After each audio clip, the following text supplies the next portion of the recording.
It has been a very tense couple of weeks indeed in Mexican politics, and finally the day has come when the country's controversial energy reform has been approved. It first passed the Senate, and on Thursday the same thing happened in the lower house of Congress, although we have to say it was one of the most chaotic moments ever seen in the history of Mexican politics. Outside the barricaded building, hundreds of protesters rallied against the reform, and inside the picture wasn't really so much different. Members of the left-wing party PRD practically hijacked the lower house of Congress, blocking the entrance with chairs.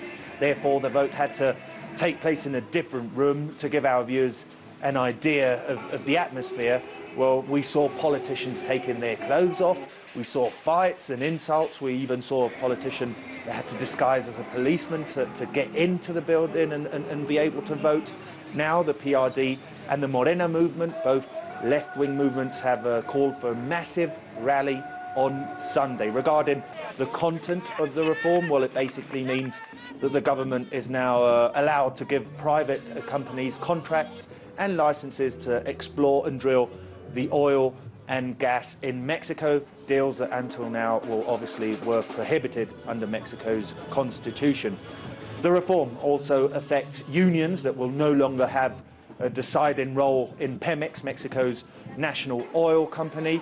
Opponents to the reform say they fear that big corporations, especially from the US, will have complete domination over Mexico's natural resources. And the truth is that it can be a very big deal, actually, for the US. We can't forget that Mexico remains one of the top 5 crude exporters to their northern neighbours, shipping over 1 million barrels a day.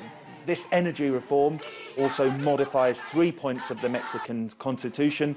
Therefore, it now has to be approved by a minimum of 17 local governments. This step is really only a formality, and groups on the left think that the measure is so big that it should have been subjected to a national referendum.